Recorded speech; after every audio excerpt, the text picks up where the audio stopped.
Allahi wa barakatuh.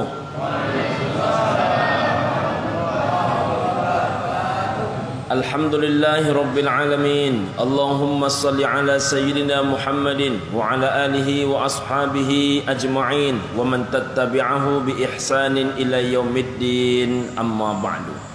Orang tua kami yang kami cintai, kami muliakan karena Allah, pengurus masjid, Bapak RW, Bapak RT, pemuka masyarakat, alim ulama, cerdik pandai, tamu Allah, sidang jamaah zuhur yang berbahagia, sahabat sebaya, adik-adik kami, anak-anak kami yang berhadir, yang kami cintai karena Allah. Mudah-mudahan kita semua di dunia kita dikumpulkan, di akhirat kita diperjumpakan dalam keindahan syurganya Allah Subhanahu wa taala. Amin ya rabbal alamin. Ibu dan bapak rahimakumullah, siang hari ini kita akan membahas tentang harta. Ibu dan bapak yang berbahagia, tidak ada hal yang paling dipikirkan oleh manusia saat yang paling sulit, namanya adalah sakaratul maut, kecuali yang paling dia pikirkan adalah urusan harta. Tidak ada hal yang paling dipikirkan oleh manusia, andaikan dia mati lalu diberikan dia kesempatan untuk hidup sekali saja, ibu dan bapak rahimakumullah, kecuali yang mau dia urus adalah urusan harta. Tidak ada hal yang paling berat dipertanggungjawabkan oleh manusia di antara begitu banyak yang harus dipertanggungjawabkan seberat mempertanggungjawabkan harta. Tidak ada yang paling banyak masuk syurga, ibu dan bapak rahimakumullah, kecuali orang yang tidak memiliki harta. Tidak ada yang paling hebat menolong kita di hadapan Allah sehebat kita ditolong oleh harta. Ibu dan bapak rahimakumullah, pertama, ibu dan bapak rahimakumullah, tidak ada yang paling banyak difikirkan oleh manusia saat sakaratul maut. Sakarat mabuk, al-maut mati. Jadi sakaratul maut artinya adalah mabuk menjelang mati. Bahasa lainnya adalah ghar-ghar, masa paling sulit hingga berbunyilah ghar-ghar dalam tenggorokan umat manusia. Kalau bapak ibu nak menengok di ruangan ICU rumah sakit, banyak orang yang tenggorokannya mengeluarkan suara ghar-ghar, ghar-ghar, maka disebutlah dia dengan nama ghar-ghar, sakaratul maut. Masa sakaratul maut itu ibu dan bapak, jangankan ingat berapa hektar sawit, jangankan ingat berapa jumlah harta dan kekayaan, jangankan ingat pangkat dan jabatan, jangankan ingat kekuasaan dan kedudukan, ibu dan bapak, kadang nama istrinya pun dia tak ingat, nama anaknya dia pun dia lupa. Jadi kalau ada ibu dan bapak mengalami hal macam ini terhadap orang tua kita, saudara kita, tak usah memperkenalkan diri. Ayah, saya si Anu, tak usah memperkenalkan diri. Dia tak peduli siapapun yang datang. Ibu dan bapak rahimakumullah, tiap malam dia tahajud, Senin Kamis dia berpuasa, setiap hari dia baca Quran, tiap waktu dia datang ke masjid solat berjamaah. Belum tentu nama Allah pun mampu dia ucapkan, padahal jaminannya tak tanggung-tanggung. Ibu dan bapak rahimakumullah, lakinu mautakum, disuruh oleh Nabi kita mengajarkan calon orang mati itu dengan kalimat la ilaha illallah. Kenapa demikian? Man kana akhiru kalamihi la ilaha illallah, siapa yang di akhir hidupnya mengucapkan kalimat la ilaha illallah, dakhalal jannah, tempat dia adalah syurga. Mudah-mudahan kita salah satunya. Amin ya rabbal alamin. Kalau macam itulah ibu dan bapak rahimakumullah, apa yang hendak dilakukan oleh manusia dalam sakaratul maut itu? Dengan dahsyatnya sakaratul maut, ibu dan bapak rahimakumullah, ada satu yang masih teringat oleh dia. Apa itu? Dia ingin rasanya membagikan hartanya di jalan Allah. Dia rasanya ingin bersedekah, dia rasanya ingin berinfak, dia rasanya ingin berwakaf, dia ingin rasanya berzakat. Tapi sayang, jangankan berzakat, menggerakkan tangan pun dia tak lagi seperti sedia kala. Digerakkan tangan yang bergerak yang kiri, bergerak rasanya kaki, tapi yang tergerak rupanya tangan. ingin rasanya berucap ini dan itu, berucap pun tak mampu dia lakukan, tapi dalam hatinya, dalam fikirannya, ibu dan bapa rahimakumullah, menurut Syekh Ibnu Qayyim Al-Jauziyah, yang ingin dilakukan oleh orang sakaratul maut adalah bersedekah, adalah berinfak, adalah membagi-bagikan hartanya, tapi sayang itu terlambat. Manusia pun masuklah ke dalam liang lahat, ke dalam alam barzakh, ke dalam kuburan. Alhaakumut takasur hatta zurtumul maqabir. Selama ini kamu lalai, kata Allah, oleh berlomba dan berlomba. Hatta zurtumul maqabir, hingga kamu telah bertemu dengan pintu kuburan. Orang kalau dikasih sakit belum tentu taubat, dikasih tua belum tentu taubat, dikasih susah belum tentu taubat. Tapi dikasih dia langsung berhadapan dengan alam kuburan bernama tanah itu, maka tak ada manusia yang tak taubat. Maka saat itulah ibu dan bapa rahimakumullah meminta dia kepada Allah Azza wa Jalla, balikkanlah kami ya Allah ke alam dunia sekali saja, maka kami berjanji akan beramal saleh sebanyak-banyaknya. Apa amal saleh yang banyak itu yang mereka pilih? Maka mereka ingin melakukan satu hal yang paling penting di antara semua amal saleh. Apa itu? Membagi-bagikan hartanya di jalan Allah, hendak berinfak, hendak bersedekah, hendak berzakat, hendak memberi.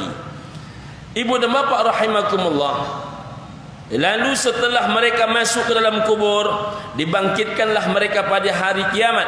Mereka pun akan dikumpulkan. La tazulu qadama 'abdin yaumal qiyamah, takkan bisa bergerak kedua kaki manusia nanti di hari kiamat, hatta yus'ala an arba'in, hingga ditanyakan kepada dia 4 macam perkara. 4 ini ibu dan bapak, 3 satu persoalan, 1 pertanyaan. Tapi yang satu, yang terakhir, yang keempat, ibu dan bapak rahimakumullah, 1 persoalan tapi 2 pertanyaan. Apa yang 4 ini? An umrihi fima afnahu, ditanya dia tentang umurnya, untuk apa ia habiskan. Jadi makin lama hidup makin berat pertanggungjawaban. Jadi jangan pula membangga-banggakan, saya ini sudah lama hidup. Yang penting tu bukan lama hidup, tapi nilai hidup, barokah hidup, fadilah hidup, manfaat hidup, guna hidup, bukan lama hidup. Kalau lama hidup, yang paling lama hidupnya iblis laknatullah alaih. Jadi tak usah membangga-banggakan lama hidup. Banggakanlah, tapi cukup dalam hati, bukan dalam bentuk kesombongan. Jika bernilai kita hidup, berguna kita hidup, bermanfaat kita hidup, maka orang yang paling baik, orang yang lama hidupnya, panjang umurnya, banyak amal solehnya, banyak ketaatannya, banyak kebaikan dia. Orang yang paling buruk adalah orang yang lama hidupnya, panjang umurnya, tapi buruk tingkah lakunya, buruk amalannya, buruk perangainya. Ibu dan bapak yang berbahagia, umur untuk apa dihabiskan? Yang kedua, jasad, tubuh, anggota badan untuk apa digunakan? Semuanya. Al-yauma nakhtimu ala afwahihim wa tukallimuna aydihim wa tashhadu arjuluhum bima kanu yaksibun. Pada hari itu akan ditanya oleh Allah Subhanahu wa taala. Tapi sayang, hari itu mulut terkunci, tangan yang berbicara, kaki yang menjadi saksi dengan apa semua yang dikerjakan. Tak bisa dia kong kalingkong. Kalau hari ini bisa orang kong kalingkong, banyak ibu dan bapak rahimakumullah, demi kepentingan dunia dia, demi jabatan dia, demi pekerjaan dia, biar orang terzolimi, biar orang terpijak, biar orang teraniaya, yang penting dia selamat. Sekarang buatlah sekehendak hatimu, namun Allah takkan pernah tidur mengawasi engkau. Buatlah sekehendak hatimu, tapi ujungnya pun engkau akan mati. Kalau sudah mati, jasad itu akan dipertanggungjawabkan, tubuhmu untuk apa engkau gunakan. Yang ketiga, ibu dan bapak rahimakumullah, wa an ilmihi ma amila bih, ilmu untuk apa diamalkan. Semakin luas ilmu, semakin cinta Allah, karena yang diangkat derajatnya adalah orang beriman dan berilmu. Tapi ingat, jangan sampai tidak diamalkan. Al ilmu bila amalin kasyajari bila thamarin. Ilmu kalau tidak diamalkan akan menjadi ibarat pohon tiada berbuah. Ibu dan bapak yang berbahagia, maka ilmu pun akan ditanyakan, ilmunya untuk apa ia amalkan. Yang paling berat, yang nomor 4, wa an malihi, tentang harta bendanya. Tentang harta benda ini 2 pertanyaannya. Min aina tasabahu, dari mana engkau dapat, wa fima anfaqahu, dari mana ke mana engkau belanjakan, dari mana datang ke mana pergi, dari mana hulu ke mana hilir, dari mana asal ke mana dibelanjakan, semuanya akan dipertanggungjawabkan. Bila datangnya halal dipergikan kepada yang haram, tempatnya neraka. Bila perginya haram, bila datangnya haram dibelanjakan kepada yang halal, uang menang judi, ditraktir kawan satu kampung, tetap tempatnya neraka. Datangnya haram, perginya haram, maka tempatnya juga tentu adalah neraka. Bila datangnya halal, perginya halal, barulah itu yang tidak membawa kita kepada celaka. Tempatnya adalah syurga Allah Subhanahu wa ta'ala. Jadi datangnya ditanya, perginya ditanya, hulu, hilir, asal, pergi, kedua-duanya ditanya. Jangan sampai selamat datangnya, tak selamat perginya. Jangan sampai tak selamat datang, lebih tak selamat pula perginya. Usahakan dari asalnya halal, asalnya bersih, asalnya suci. Maka mencari harta ini bukan asal dapat, bukan asal banyak, bukan asal yang penting sampai, tidak. Harta benda itu yang paling penting barokahnya. Kalau dia barokah, ibu dan bapak rahimakumullah, dapat sedikit dia cukup, dapat banyak dia berlebih. Kalau sudah hadir barokah, maka Allah yang memberikan yang terbaik kepada kita. Banyak orang dengan kehidupan yang ala kadar. Naik haji orang, naik haji pula dia. Soleh anak orang, soleh pula anak dia. Solehah anak orang, solehah pula anak dia. Berumah orang, berumah pula dia. Menikah orang, menikah pula dia.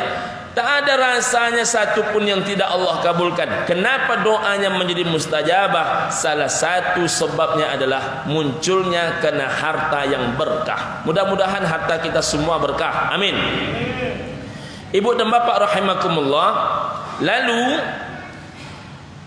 ketika Nabi menengok di depan pintu syurga, siapakah orang yang paling banyak masuk syurga? Orang yang tidak memiliki harta. Siapa dia? Minal fuqara wal masakin, kalangan fakir dan miskin. Kenapa fakir dan miskin ini laju betul masuk syurga? Karena yang paling berat dipertanggungjawabkan itu harta. Mereka tak punya itu, maka mulus. Asalkan tidak melakukan perbuatan-perbuatan kemaksiatan, keingkaran, kekufuran kepada Allah Subhanahu wa ta'ala. Mana mereka yang kaya-kaya? Orang-orang kaya di Masjid Al-Huda itu mana dia? Orang-orang kaya di Pekanbaru mana dia? Orang-orang kaya di Indonesia mana dia? Mereka banyak yang menyangkut. Kenapa menyangkut? Mereka menyangkut dalam rangka mempertanggungjawabkan harta bendanya. Namun mudah-mudahan siapapun yang mendengarkan ceramah ini, offline maupun online, insyaallah orang-orang kaya yang selamat kena hartanya. Amin ya rabbal alamin. Ibu dan bapak rahimakumullah, jadi rupanya orang fakir miskin mudah masuk syurga, yang kaya berproses. Kapan orang kaya ini mudah masuk syurga? Kapan kita paling mudah ditolong di padang mahsyar, di hadapan Allah? Bahkan ketika kita penentuan syurga ataupun neraka, maka salah satu yang paling hebat menolong badan adalah harta. Nikmal auni ala taqwallahi al-ghina. Senikmat-nikmat pertolongan di jalan takwa kepada Allah ditolong oleh kekayaan. Maka saya menghimbau ibu dan bapak semua yang punya harta benda, salurkanlah sebahagian harta benda ibu dan bapak itu di jalan Allah Subhanahu wa ta'ala. Mumpung bapak ibu masih sehat, mumpung bapak ibu masih hidup, mumpung bapak ibu masih yang punya. Karena nanti bapak ibu masih hidup tapi yang punya tak lagi bapak ibu. Pak Haji, bagaimana kalau tanah kosong di belakang ni 4 meter ini diambil saja oleh masjid? Tidak bisa. Kenapa? Itu atas nama anak saya yang nomor 1. Bu Haja, ya, bagaimana tanah di depan kosong 2 meter? Itu tanah sisa Pak Haji, Bu Haja. Kalau kami gunakan untuk parkiran motor masjid, bagaimana agak-agaknya? Oh, tak bisa. Rencananya oleh anak kedua itu untuk tambahan perluasan rumah. Dia masih hidup, tapi hartanya tidak lagi dia yang punya. Mumpung bapak masih berkuasa dengan harta bapak, mumpung ibu masih yang punya harta ibu, salurkanlah sebahagiannya. Wa mimma razaqnahum yunfikun, diinfakkan di jalan Allah. Tak ada perniagaan yang paling hebat, tidak ada jual beli yang paling hebat, tidak ada menyimpan deposito yang paling dahsyat sehebat menyimpan kepada Allah Subhanahu wa taala. Maka sahabat-sahabat itu berlomba dia. Tidak ada sahabat-sahabat yang berzakat 2,5%. Padahal batas zakat itu 2,5%. Tapi sahabat-sahabat itu malu dia kalau berzakat 2,5%. Sahabat macam manapun level imannya, malu berzakat 2,5%. Kita kadang-kadang sudah yang terbaik imannya, justru zakatnya hanya 2,5%. Itu pun dikurangi pula hutang bayar Innova. Itulah ibu dan bapak rahimakumullah. Disangkanya hidupnya akan lama. Kita ni sebentar saja nih ibu dan bapak rahimakumullah. Baru rasanya kemarin kita anak-anak berlari, patahkan batang tebu orang. Pak RW pernah juga mematahkan batang tebu orang. Kalau dosa yang parah-parah tidak rasanya. Tapi kalau ikut mengambil 5 orang, pernahlah rasanya. Maka payah pula mencari orang itu. Ibu dan bapak rahimakumullah, yang pernah mematahkan batang tebu orang, mengambil jeruk orang, ibu dan bapak rahimakumullah, karena saat itu hidup susah. Nengok rambutan orang merah, awak tak punya rambutan, tak ambil pula 2-3, bukan 2-3 buah, 2-3 buah itu tandan. Tapi dibagi ramai-ramai. Tapi habis tu nak minta maaf, awak sadar orang yang punya tak ada lagi. Itu masa kecil-kecil dulu. Kalau ada bapak ibu yang tak pernah macam tu, luar biasa itu. Tapi zaman dulu, mangga orang, mangga awak. Tapi mangga awak, mangga orang juga. Karena siapapun yang jatuh, yang masak, buah-buahannya milik bersama. Ibu dan bapak rahimakumullah. Kemudian baru kemarin rasanya macam itu, mandi-mandi, tak pula berbaju, tak pula bercelana, langsung nyemplung. Bangkit balik. Rasanya baru kemarin tu masanya. Masa kita kena hujan tak mempan apa-apa, terik matahari tak membawa demam, kena hujan panas tak kena demam, kena hujan badai pun tak kena demam. Makin badai hari makin semangat main hujan. Tapi kemudian datanglah masa muda, tak lagi kita mau berlari-lari macam itu. Tak lagi kita mau untuk bergelut-gelut macam itu. Dah sibuk dengan kuliah, dah sibuk dengan tugas, dah sibuk dengan skripsi. Akhirnya sarjanalah sudah. Akhirnya dah mulai pula menengok anak gadis mana yang hendak dilamar. Dah datang pula ke rumah orang, diterima pula lamaran. 4 bulan setelah menikah, dah positif hamil pula istri. Alhamdulillah. Kemudian 9 bulan kemudian dah ada pula orang pandai menangis kalau kita pergi dari rumah. Itulah anak-anak kecil kita. Dah ada yang memanggil kita ayah, dah ada yang memanggil ibu, dah ada pula yang memanggil kita abi, umi. Tak berapa lama kemudian anak bujang kita tu dah pandai pula chat-chat dengan kawan-kawannya. Akhirnya apa kata dia? Saya tamat S1 ni langsung menikah abi katanya. Akhirnya kita terimalah lamaran anak bujang orang. Apa yang terjadi ibu dan bapak rahimakumullah? Kemudian rupanya dah memanggil datuk pula orang kepada kita, dah memanggil nenek pula orang kepada kita. Kita tengok ke badan, oh rupanya sudah 5 gigi yang tanggal. Padahal baru kemarin rasanya berlari-lari.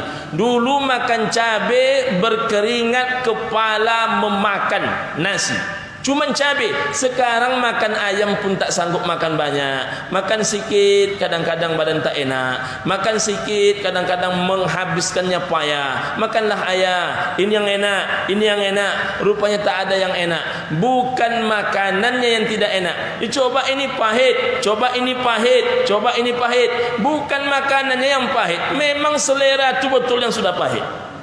Kalau ada bapak ibu yang sudah mulai pahit-pahit, dengarkan ceramah baik-baik.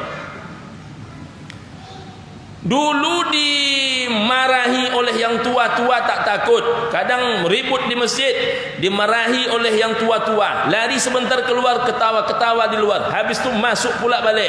Tapi hari ini tertinggi saja suara suami sedikit iba hati, tertinggi suara istri sedikit iba hati, tertinggi suara anak sedikit iba hati. Apa tandanya itu? Semakin tualah kita adanya. Ada ibu dan bapak yang sudah mulai agak iba hati? Ada? Hah? Ada? Kalau ada itu insyaallah lah tuh. Kalau sudah mulai hati ni peibah, itu pertanda kita ni semakin tua. Orang tua itu ibu dan bapak rahimakumullah, giginya bisa bertahan, matanya nampak terang, wajahnya mungkin belum mengkerut karena hidupnya senang, tapi rupanya hati ini tak bisa ditebak. Hati ini mudah peibah, hati ini mudah tersinggung kalau suara orang tinggi. Kenapa? Kita mestinya dihargai orang, mesti dimuliai, mestinya kita ini dihormati, tapi rupanya anak-anak kita tak macam itu. Mulailah hati ini mulai tersinggung. Itu pertanda kita semakin lama semakin tua. Mulailah masuk asam urat, masuklah kolesterol, kadang ngilu-ngilu sebelah kiri, kadang-kadang sakit kepala bahagian belakang, tensi pun naik, kadar gula pun naik. Saat itulah apapun yang enak tak lagi terasa enak. Asal nampak gulai kambing, tensi darah naik, nampak aja baru, belum dimakan. Ibu dan bapak rahimakumullah, itu pertanda apa? Semakin dekat kita kepada kematian. Maka sebelum terlambat, sebelum sakaratul maut, sebelum masuk ke dalam liang lahat, sebelum dipertanggungjawabkan di padang mahsyar, sebelum susah masuk ke dalam syurga, mari saya menghimbau ibu dan bapak semua, pastikan sebahagian harta itu kita sisihkan untuk menolong kita di hadapan Allah. Apa namanya? Tabanas, tabungan nan sabananyo. Itulah wakaf, itulah zakat, itulah infak, itulah sedekah, lain sebagainya. Mudah-mudahan kita tidak menjadi orang yang menyesal di hadapan Allah. Kita insyaallah menjadi orang yang beruntung, termasuk beruntung dititipkan harta, karena harta dibelanjakan di jalan Allah Subhanahu wa taala. Kita lanjutkan kaji ini insyaallah pada Ahad depan, sehat badan, panjang umur insyaallah. Billahi taufiq wal hidayah wal ridha wal inayah. Subhanakallahumma rabbana wa bihamdika asyhadu an la ilaha illa anta wa astaghfiruka wa atubu ilaik. Assalamualaikum warahmatullahi wabarakatuh.